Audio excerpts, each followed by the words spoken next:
So all of you who are picking up this on the internet, okay, you with me.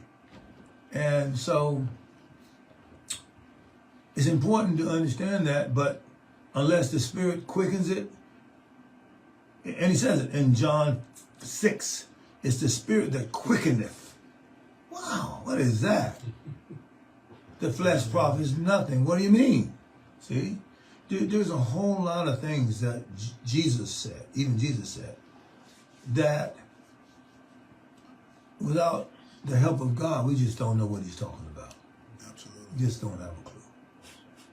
And yet God is still working, and he's working because we're the product of both the creation of God and the sustaining life of God. So God then is patient with himself by being patient with us. He's not surprised by our incompetence, our lack of devotion, our ignorance, both naturally and subsequently. You know, there are times where I just don't want to read. I mean, I want to look at what's going on in the Gulf right now. So I don't want to read. It's not that Gulf is before God. It is at that moment. Right. But in my inner self, it's not. If God prevailed upon me to say, okay, no, then it's no. But if he doesn't prevail upon me, I got other things I want to do other than read.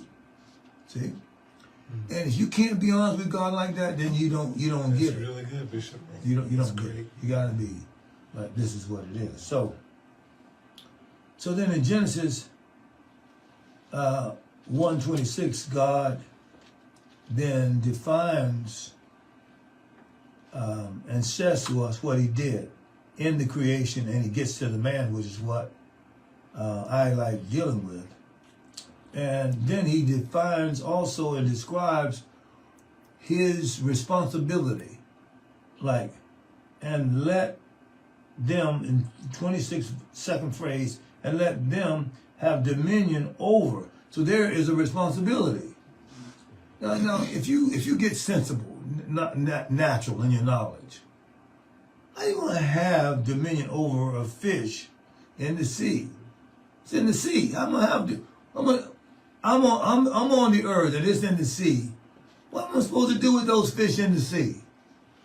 But this is what he said: have dominion over it. What's the responsibility then? What I've learned in being to this day and time is having dominion over the fish is going fishing. and the original man was put in a garden. He wasn't put on a seashore to eat fish. He's put in a garden to eat vegetables and fruit, I should say. See? So what does that dominion look like? See, how would that be worked out? See, there's things like this. I never even asked a question like that before. In the original creation, I assumed dominion is dominion. But yet I didn't define the responsibility of the dominion. What does it look like? See, do I talk to fish?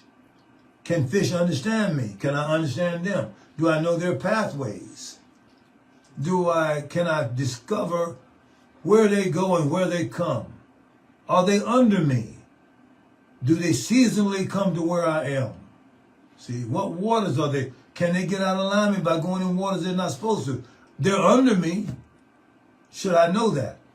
Well, to answer that, I mean, I'm just there, but I can say the same thing about, since I'm dealing with that, fish of the sea, look, over the fowl of the air. I can say the same thing about the fowl of the air, look, over the cattle, see that? And over the earth, and over every creeping thing that creepeth upon the earth. So that means everything living that has life in it is under Adam. That's right. How do I define, okay, over, like, for example, I said fish, but over now the fowl of the air. So you mean they're under me? Birds and fowl of the air, they're under me? So what do they have to do in relation to me? I'm over them. Do they come to me and ask me anything? Do I understand bird talk while they're making the noise up in the sky? Do I understand the seasons of when they're in one location or another? Do I understand what they eat? Do they live forever? See? Come on, don't shout me down now. So this verse 26, you got to ask yourself, if man is made to live forever, do the animals, the birds, and creeping things also live forever? And why was that a legitimate question? Because death didn't occur until after Adam sinned. And if Adam died, that then became the seed for death over everything he was over. See? So we can conclusively say everything that was created under Adam would have lived forever. There was no reason for it to die. There wouldn't have been contention, fighting, corruption, disruption, nothing. All of this disruption, corruption, lack of understanding of existence itself is a result of Adam's transgression, because he was made to be responsible for the planet. And God established his responsibility. See? Now, in actual fact, I never really delved into that. But you can tell that Adam originally had responsibility, but perhaps not at the level I just described it. You probably could say that he had responsibility by looking at the authority we have over them right now. We have cattlemen who control the movement of cattle. We have cattlemen who decide what's going to be slaughtered and what can be eaten and what not. That's dominion. If they run from us, we are able to tame horses, ride horses, and control where they go to and bring them back into corrals. That's authority. That's right. That's what it is. Now, and again, originally, would we have needed that to do that, to control them? See? It made in the image of God, would there have been any kind of animal resistance to the authority of man before the fall? See?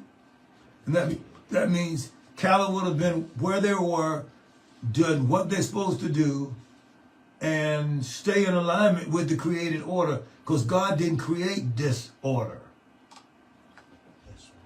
See, the devil brought it, man ate it, and the earth became it. The devil brought it, man ate it, the earth became it. See?